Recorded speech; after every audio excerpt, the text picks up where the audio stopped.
All right, so we are recording. Okay, so just to get started, my name is Nikki. I'm the VP of Development at Palm Beach Tech.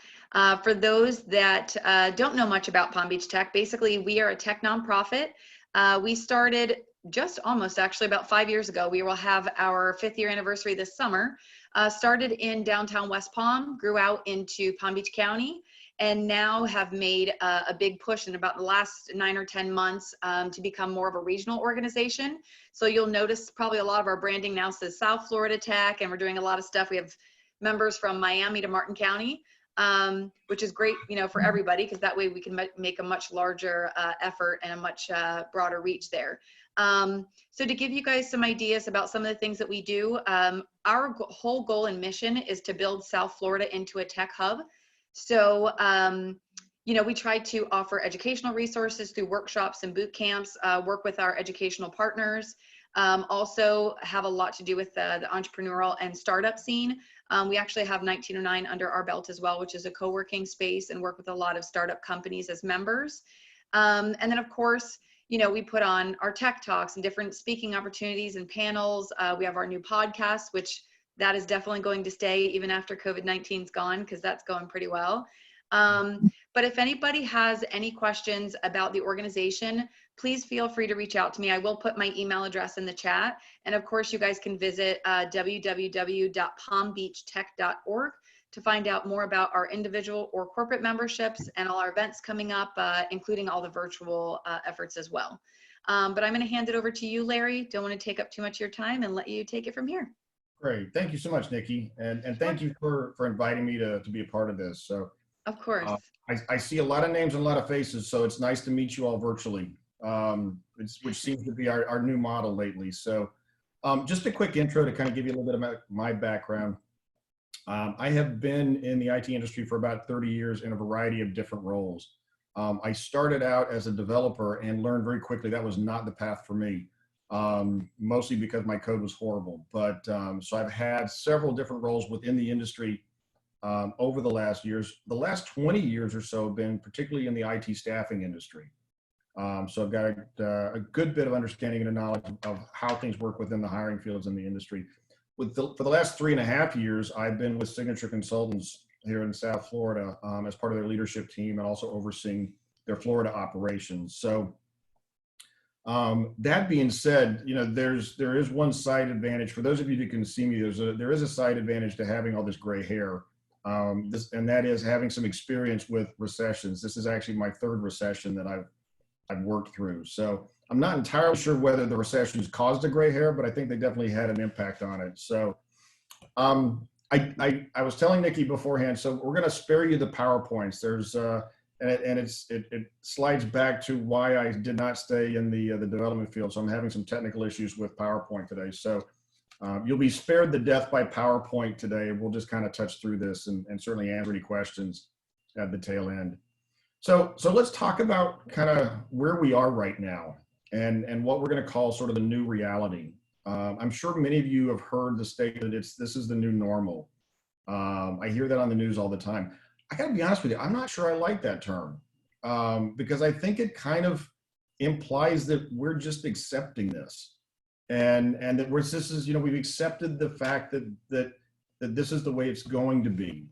And you know, one of the things that I've learned going through the previous 2 recessions is that we're a nation of fighters and competitors, and we fight through these things, and we figure out how to come out of it stronger on the end. And you know, I think we'll all agree that we're doing the right things right now to protect our most vulnerable citizens.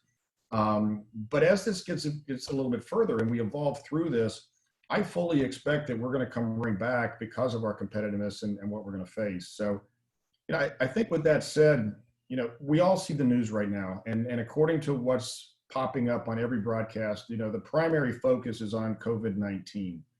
I'm going to tell you though, and if you haven't seen this yet, but I'm going to tell you that I think we have a much bigger and more serious issue that we need to be dealing with, and that's the economic impact. If you haven't recognized this, and I think pretty much everybody has at this point, we're not heading to a recession. We are in a recession. I think all the indicators are pointing in that direction. I'm sure you've seen the news last week that in literally 4 weeks, more than 22 million people have filed for unemployment. From everything that I'm seeing, that number is actually lower than actual. I think you've probably seen the news. I mean, a lot of these states are having real issues with their unemployment systems being overwhelmed. So there are a lot of people out there that just simply have not been able to file. So there are a lot of projections that have that much higher. All right. Some of the initial projections are showing that, we could be at 13% unemployment right now. I want to put that in a little bit of perspective too, to give you some comparison. The last recession we went through, the Great Recession of 2008, the United States only hit 10% unemployment for 1 month. Okay, we're sitting at 13% right now, and many believe that this is just the beginning.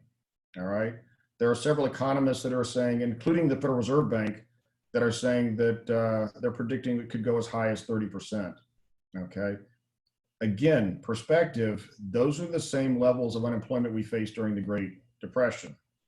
Okay. Now, listen, I'm not an economist. Okay.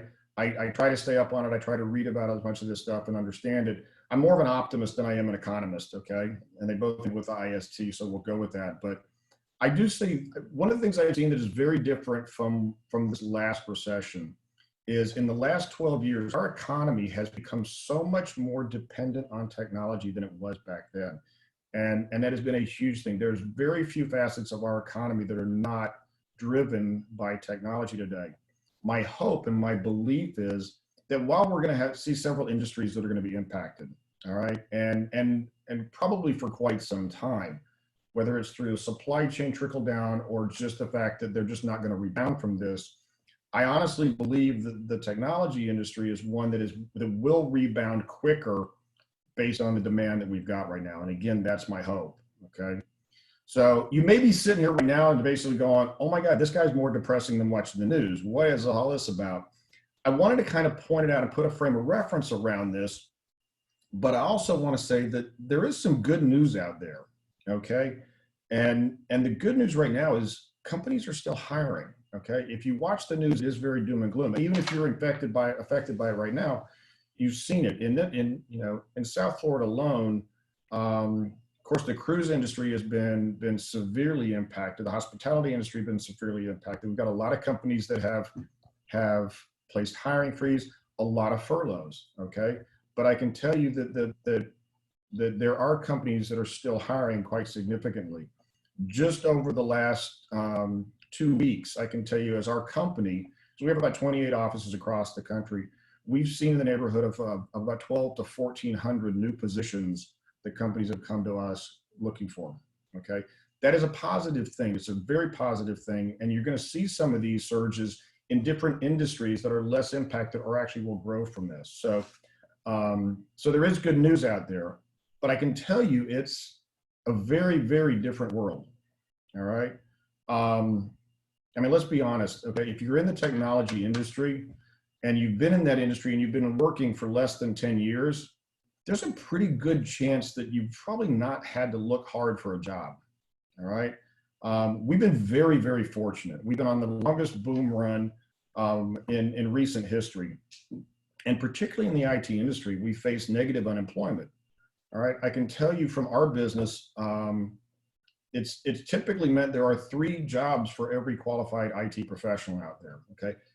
It's a great position to be in. It was a great position to be in. And I think we've all benefited and enjoyed that.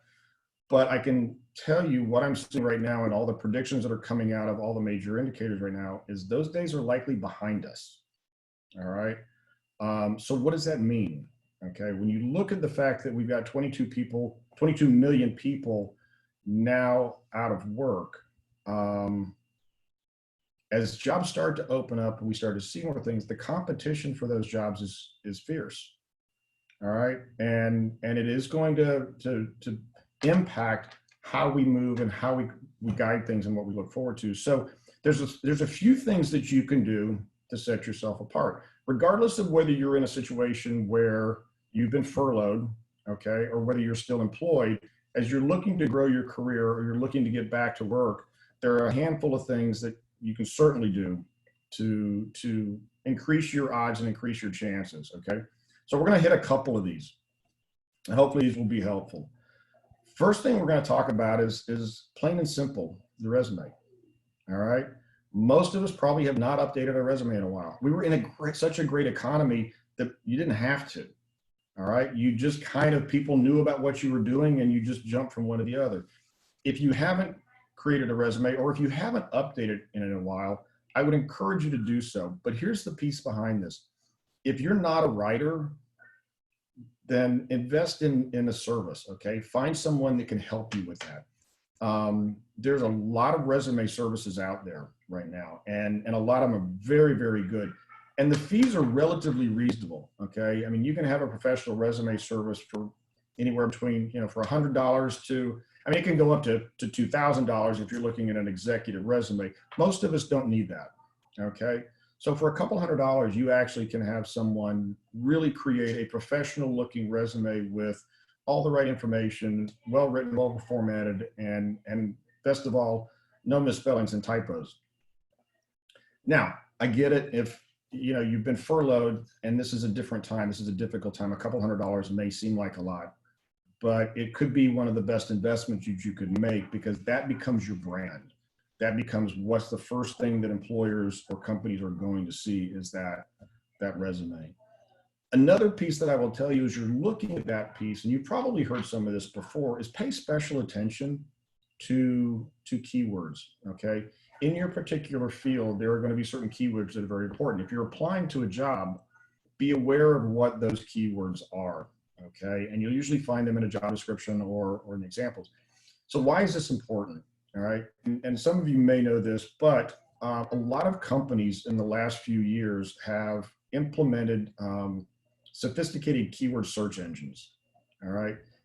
It's a somewhat impersonal way of screening a lot of people, to be honest with you.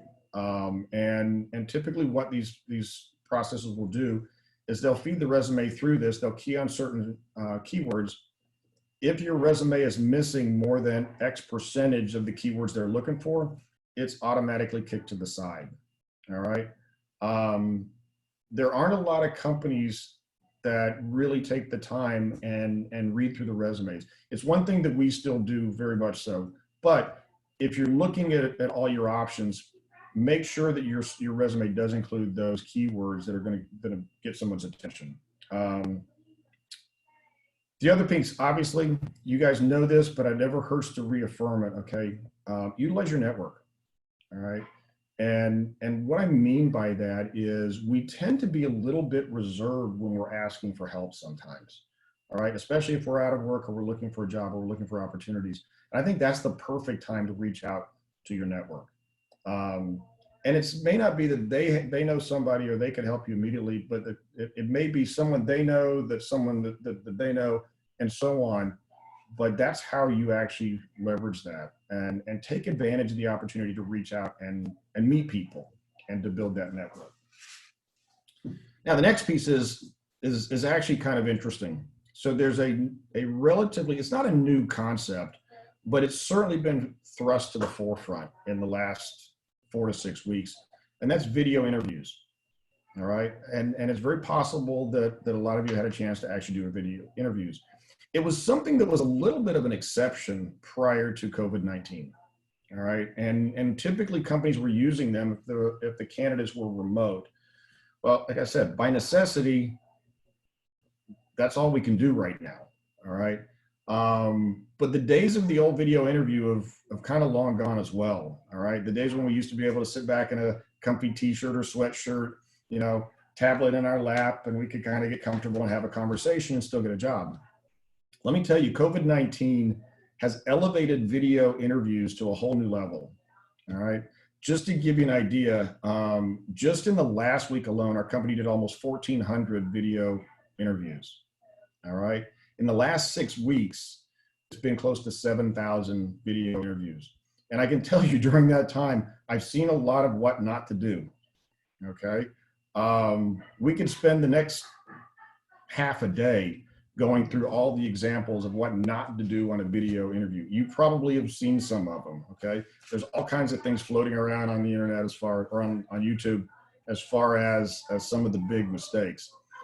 Let's spend just a couple minutes, because this is such an important piece, all right? Is if you've worked to the point where you've gotten that video interview and the opportunity to get in front of the client, this is the make or break piece of it, quite frankly, right now. And I got to be honest with you, I really think, based on experience and what we're seeing, that the paradigm shift that's happened due to COVID-19 and causing this is going to continue a little bit. It's very time efficient, it's cost effective, and I can see more and more companies leaning towards this even as we're back to a normal environment. So being able to really nail a video interview is going to be vitally important.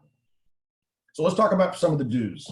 Okay, some of the things that you definitely should be thinking about. A lot of these you've probably heard, a lot of these are common sense, but you'd be surprised at how many people really don't think about it and don't focus on it. So, okay, so first and foremost, dress professionally. All right, I know that seems silly, okay? But think about it as if you're walking into the office to meet with the executive team or to meet with your manager, okay? You want to show up looking nice, wear a jacket, wear a tie, whatever it is, okay? And look sharp, look professional, okay? It does two things. Number one, it shows a certain level of respect to the people that you're meeting with. It makes you feel better, okay? Your confidence level goes up dramatically, which is just as important when you're doing these. Secondly, find a professional location to do the video from, all right? And again, the tablet in the lap sitting on the couch is not the best situation, all right? What I would encourage you to do, find a desk, okay, or a table, a kitchen table, but think about where you are and pay particular attention to your background, all right? You would be amazed at the things we've seen walking behind people while they're interviewing. It's not pleasant, okay? And it does distract. If you think about it, you want something that's relatively calm and neutral, because you don't want to take the first impression and the impact away from what you're doing and what your message is, okay? Thirdly, test it out, all right? Great example, this presentation. I had a PowerPoint all ready for you guys. Do it, all right? And because of the technology issues that we had in getting this up and running, I wasn't able to show it. Probably to your benefit, but make sure you run through and do a practice, okay? How do you look on camera? Okay, what's the background look like? Right? How does the sound come across? Those things are all so very important, because that's your image that you're coming through. And in that, practice, okay? See what it feels like, all right? And actually how you come across, okay? Next piece I'm gonna tell you that I think, I've lost count, but I think the next piece that's very important is something that TV stations have recognized for years, okay? And that's lighting, all right? If you really think about it, the worst possible thing you can do for an interview, or even just being on Zoom, is to sit with the window behind you, okay? Because you look like you're in the witness protection plan, okay? Is you're all darked out and nobody can see you, so they can't see your facial expressions. So think about that. If it means putting a lamp on your desk or overhead lighting or whatever that might be, think about the lighting. Think about it in this perspective. If you tuned into the news and they were sitting on a dark set and you couldn't see the newscaster's face, what's your impression? You don't even hear what they say. You're just obsessed with the fact, oh my God, they're sitting in the dark. All right. So lighting is such an important piece, because it really portrays who you want to be. Next, and this is difficult for a lot of people, particularly if you're in the technology business and you've got multiple screens, because a lot of things can pop up at the same time. Isolate your view, okay? Look at the camera, all right? You want to basically feel like the person there is looking right in your eyes and they're talking to them. And that's very important. And it's something that's very easily overlooked. And then the last bit of advice, well, I'm just going to be honest with you. I know it's video, but wear pants, okay? It's just, we've had enough scenarios where you don't want to go there, all right? So we covered that. The next piece I want to talk about is really taking the time now, okay? None of us know how long this is going to last, all right? None of us know what this quarantine period is going to look like. We don't know if furloughs are going to last for another 2 weeks, another 30 days, whatever it is. If you're in that situation, now's the time to invest in yourself, okay? It's very easy to fall into a trap to take advantage, just sort of relax and enjoy this time. I heard someone make a statement the other day that right now, for those that are furloughed or out of work, The worst enemy is not COVID-19, it's Xbox. All right. Think about how you're investing in yourself. Okay. Think about how you're going to set yourself apart from the crowd. All right. One of the ways you can do that, obviously, social media presence. All right. But think about this very carefully. Okay. Don't confuse your personal social media presence with your professional. Okay. I'll be honest with you. Employers don't want to see you doing shots at spring break. Okay. Or your cute little dog dressed up in these little outfits. You're creating your own personal brand, and it's very important for it to represent that. It's a little bit unfair, but employers look at that. All right. They want to know who the person is behind the interview. And so they do look at it. So if you have a very, a fun life, keep it separate from your professional appearance and your professional social media presence. I'm going to skip there. I know where I'm keeping an eye on the time here, Nikki, so I'll skip a few things. The other thing that I would tell you, though, is be aware of what's going on in the market. We're going to see a shift, okay, in jobs that are available. Again, we were writing at a very high time. As these things start to shift, you're going to see technology shift. You're going to see the high demand jobs shift a little bit too. Be aware of that and be willing to kind of invest in yourself to take advantage of those. And then lastly, what I'll touch on is something that I think is overlooked a lot is trying to stay relevant in the market and is trying to set yourself apart. And that's focus on your soft skills. Okay, so what do I mean by that? These are the intangibles that you really don't put on a resume, but set you apart from the crowd. Okay, it could be things like your time management skills. Take a class in time management. It could be in conflict resolution. For those of us that have worked in teams, that's something that's normal. How you deal with that and how you handle that sets you apart as a valuable person in your environment. I can tell you one of the things that I've seen more and more companies being very, very interested in is how people are dealing with collaborative decision making. All right. For those of us who've been around for a while, we're used to making decisions in a box. Okay. And moving forward, more and more companies are expecting people to work together to problem solve as a group, kind of checking their egos, but then figuring out what's sort of a best practice to raise the bar for everybody. And it's, I've seen more organizations in the last 3 years make this a critical part of their hiring process. Guys, there's a lot of stuff that there's a lot of things that are happening right now. I mean, clearly we are in unprecedented times. Yes, I've lived through, this is my third recession, but I'm going to be brutally honest. I don't think any of us have ever seen anything like this before. We were expecting for the last couple of years a recession to hit us. Okay, we knew, most of us and most economists said that we were living in an unprecedented boom time and it had to correct. What none of us predicted was that it would be triggered by a pandemic. All right, and I think that's what's gotten the industries and everybody kind of at odds here. So what I do know for a fact is the world as we know it has changed. Okay. The world that we left 2 months ago is probably not going to be the same when we come back. All right. We get back to work. But I also know that companies are still hiring. All right. And as things start to loosen and we start sending people back, there will be opportunities for people, but it will be a more competitive environment. Okay. So I guess the best message that I can share with you today is invest in yourself, both for the short term and the long term. The time you spend today to advance your skills, advance your knowledge, advance your personal value is going to pay off not just immediately, but it's going to be a long-term investment that's going to pay off down the road. So with that, we're right at 4:30. So any questions? We'll open up to questions. I do want to introduce real quickly. So Eric Ferrer joined me. He's been with our company for 12 years. He's actually our recruiting lead. He's here to help with any questions that I may not be able to answer. Absolutely. We've actually got some too in the chat. I don't know if you saw them, Eric. I have not. Let me see if I can pull those up real quick. I can read some out for you. So one of them, you had mentioned ATS tracking systems, the applicant tracking systems, and a couple people in there asked if you can explain that a little bit more or go into more detail on. And I don't know if you guys use that at all or if just you've seen that used, but just what we do not use them. But I do know there are a lot of companies that do. We've started to see them in larger organizations and even some of the larger staffing firms. And typically what it does is sort of a pre-screening. The idea behind it is to optimize recruiters' time, all right, and weed out a lot of resumes that don't necessarily fit. The unfortunate thing of it is, when you have an experienced recruiter that's been doing this for a while, they'll be able to look through that and they can kind of read through the lines. If they see certain skills, they know that other pieces are there. You may just not have put them on your resume. When you're talking about an ATS that's looking at these things, they don't. So it literally limits that. So it'll go through and the company will list the keywords that they want to see for that particular skill set. If your resume doesn't have those words on the resume, it's rejected.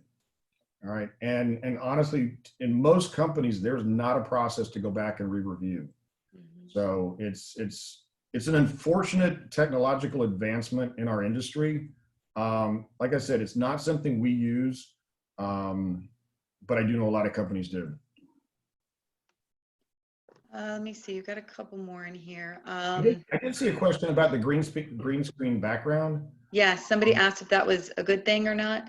You know what? My personal opinion is I like it as long as it's a professional background. Right. It can be a little distracting sometimes. We've been going through that with all of the Zoom calls that we have. I think I'm on about, I don't know how many Zoom calls a day. And we actually had it was a hilarious background, but it was a background from Tiger King. Not the most professional background that you want to see. So I think if you're going to choose a green screen background, I would make sure it's a professional looking one and not a distraction. I agree. I chose not to. This is actually not, it's a nice, bland, boring painting, but it doesn't distract. But yeah, and the background's unfortunately, again, not for me. Yeah, I tend to agree. We have another question here. How important is it to highlight your ability to manage remote teams in your resume now with the new work from home reality? Do we think that'll expand? Great question. Eric, do you want to tackle this one? Absolutely, yeah. Thank you. So I would say that when it comes to technology, my advice would be, and technology is a little different than other fields. In technology, there's a lot of detail, right? So it's a lot about, to Larry's earlier point, keywords, right? So, and a lot of times keywords get picked up by these ATS systems. So if you can emphasize detail in your resume about any, if it applies to remote teams that you've managed, absolutely, I would include that. So, because if somebody types in remote or, offshore teams or those sort of things, you want that ATS system to pick it up. So absolutely, I would make it as detailed as possible. And just another advice on that, I would always emphasize detail on your resume. I would say 5 to 7 years going back, okay? Stay, with the more current, the more detail you want to put in. As jobs in your resume get a little towards outdated, you can then start to minimize the level of detail you put on those. Yeah, I agree completely. I would also say this, that if you manage teams before, I would 100% include that, regardless of whether we're remote or not. Mm-hmm. I do think that, quite frankly, we're going to see a return to normal relatively soon. I can tell you, and I think Eric can speak to this as well, I think that what we found is people that have had experience managing teams in a normal environment have literally just had to learn different ways of communicating to manage in a remote environment. So the skills that you learn are still just as valuable in this environment as they were before. Mm-hmm. Mm-hmm. Yeah. And I did want to add something. You had so many great points, Larry. I did want to add also with just interviewing now through these virtual platforms. I think the statistic is like 80 to 90% of all communication is through body language. So obviously, in-person interviews, you can get your point across much better. You can communicate much better to the person sitting in front of you. So I think sometimes I noticed that this during Zoom calls where people are, I know we're watching and paying attention, but we're watching almost as if we're watching TV. So people have this like blank stare, just kind of look at you thing. During an interview, make sure, smile, use the eyebrows, nod your head, something so they know you're listening and so that they know the conversation's on the right path. Because you can't use the same body language to lean in or to use your side, or if that makes kind of sense. So just to make sure that the communication is a little bit smoother. It's a great point. And tying into that, it's amazing how many people I've seen been on Zoom that may be busy on their phone, but it looks like they've fallen asleep. Yeah. Yeah, be aware of That's that. true too. Good point. Yes, yeah. And I just and I know that you guys are new Palm Beach Tech members for us, so this is kind of a free ad for you guys, but it's not even because of that. I actually came from staffing myself. Okay. And I know that the contact I was dealing with for you all, Sarah Norton, we were talking about this, was that even when I was on IT staffing, the one company I could never get any crap about was Signature. So you guys definitely That's nice to hear. Thank you. You're very welcome. Yeah, I was actually invited to your holiday party at the end of last year as well, and you guys had a great turnout. A lot of people, seemed to really love the organization. That was before you guys were members, so I was doing my digging and trying to ask how, what people thought of it, and everybody seems to be really happy. You guys seem to be building really good relationships, and just my 2 cents coming from staffing and now being on the other side is that, for anybody that hasn't used an agency before, especially with the larger companies, sometimes it can be really hard if you're just applying online, because you're just going to go into like the HR email pool. And a lot of times people aren't seeing your resumes, even though they're great, because a lot of times people will submit jobs directly to a company and say, why am I not getting a call back? It's not because they don't like your resume. It's because there's a million people in there and they just haven't gotten to you. And a lot of times the companies that don't have somebody that is like a IT recruiter and they're, say, an HR professional, they're wearing a million hats. They're onboarding people, doing orientations. They just don't have time to strictly recruit. So if anybody is scared of using an agency, just knowing that, like, I mean, I don't know how you guys were set up, but ours was really low salary. I make money if you guys do. So if I'm placing people, then that's where I'm making my money, so that we're working for you guys to make sure that you guys are getting jobs. So just knowing that, the more involvement that you all have as job seekers with your recruiter, and meaning like tell them everything about your kids, about, locations, about anything bad that you might think of, tell your recruiter. Your recruiter's not going to tell the company all these bad things about you. They're going to try to support you and help you and how to present anything that needs to be. And if it doesn't, making sure that you don't make the mistake of mentioning it. They're literally there to work for you. So just because I know there's a lot of times where people are not sure about using agencies, but they really can come in your benefit because they're building a relationship on both sides. That's a great point, Nikki, and thank you for sharing that. One of the things that sets us apart too, and I won't make this a commercial, I promise you, but I do think one of the things, Signature has been in South Florida for 23 years. It's our headquarters. We were founded here. We've expanded over the country. But it kind of goes back to the topic about the ATS and why we don't do that. Okay, our model has always been a very, very relationship-driven model. All right. One of the biggest complaints that I think anybody has ever had about working with a staffing firm is, yeah, I send them my resume and I never hear from them, or I talk to somebody and I never hear from them. All right. Our recruiters are literally, I mean, they're measured on staying in touch and recontacting people and talking to people on a monthly basis. And we've done this ever since the very beginning. It's a big reason, to your point, it's having those conversations to really learn about people and whatnot, not just what job are they looking for today, but where do they want to be in 3 years and 5 years and so forth, and kind of help them get there. And Eric can tell you that we've had, I mean, honestly, we fired people for not following up and not recontacting their people. It's one of the reasons that we were named best places to work by our consultants, not just our internal, but by our consultants for 9 years in a row. Okay. That's the end of the commercial, but it does kind of underscore what you were saying, Nikki, in the sense that it is about, I mean, this is not, there's been a lot of talk over the last several years about AI coming in and making this sort of an automated process and changing the industry and making it all about, ATS and driving things and that sort of thing. That's not who we are, nor who we want to be. Because our Eric can tell you, we've had people that we've worked with for 20 years that we may not be able to find them something right away, but we stay in touch with them. And, a year or two down the road, they're in a position where they want, they need help, or we reach out to them and find the perfect role for them. So we look at this very much as a long-term partnership.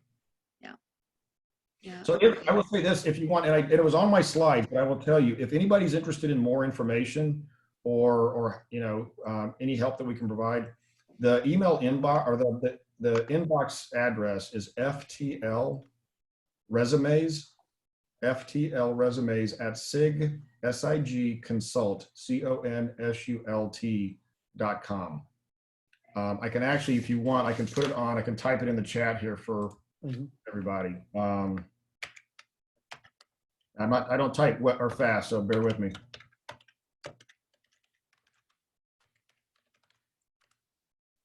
And we're certainly happy to help. And if nothing else, just answer some questions.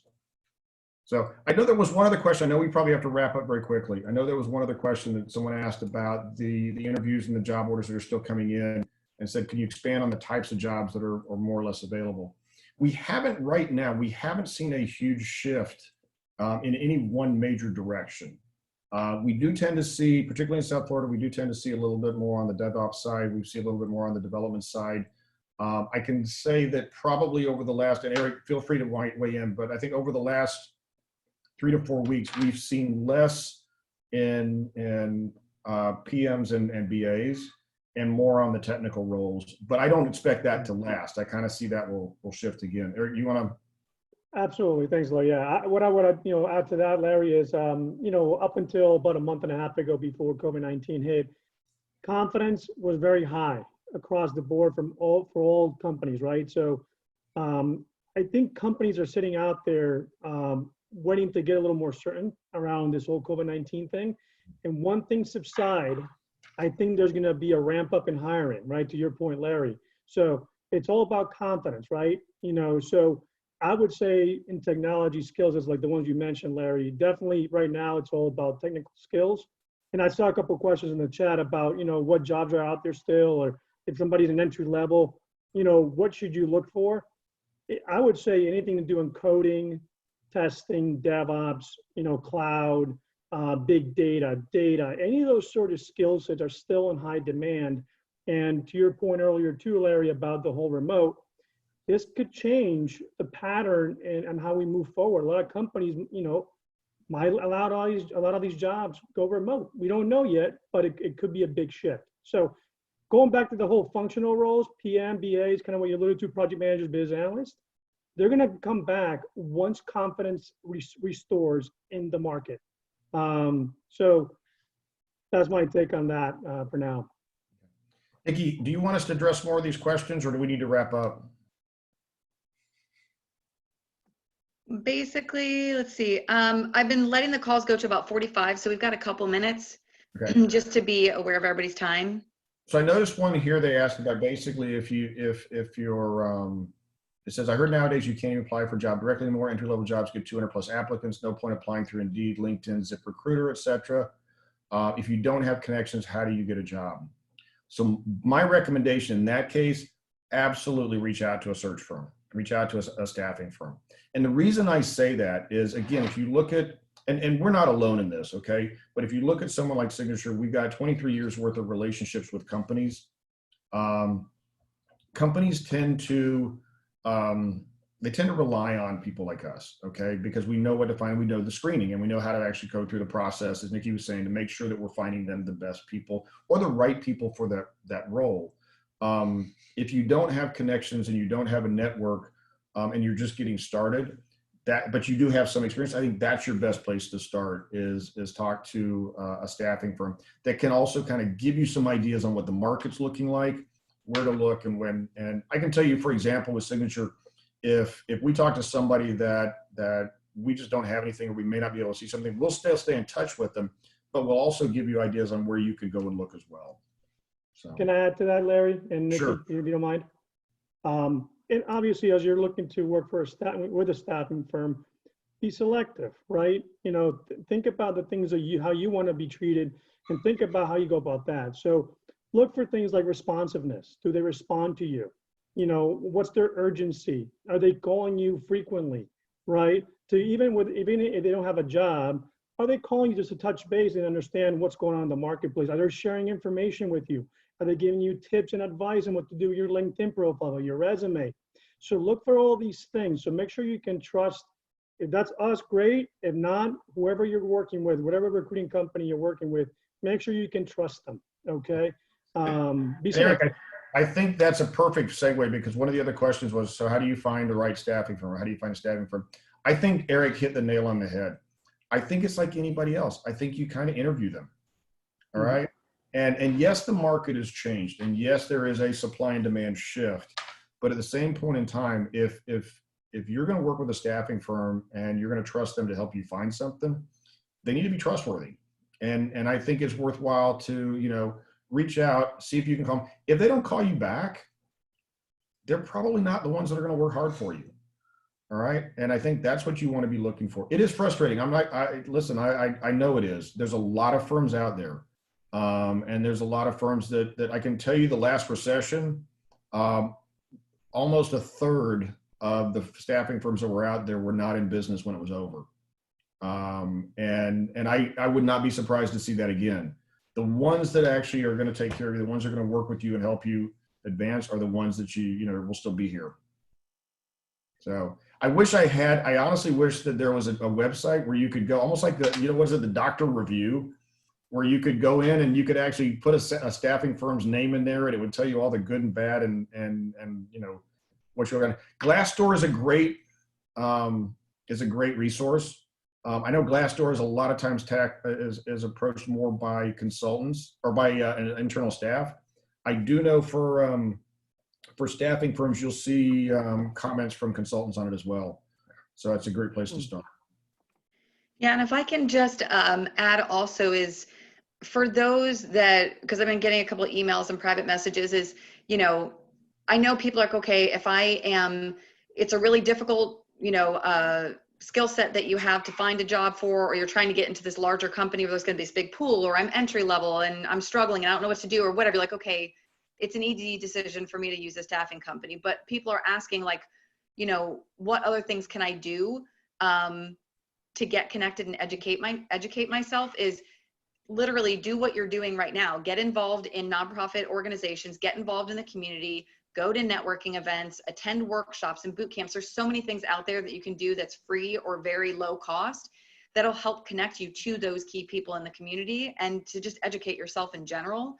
But the thing is a lot of people want a lot of something for doing very little. You have to put the work into it, just like you have to build that relationship with the staffing firm, to make connections in the community. Whatever it is, you have to put some work in, and whatever you're going to put in is what you're going to get out.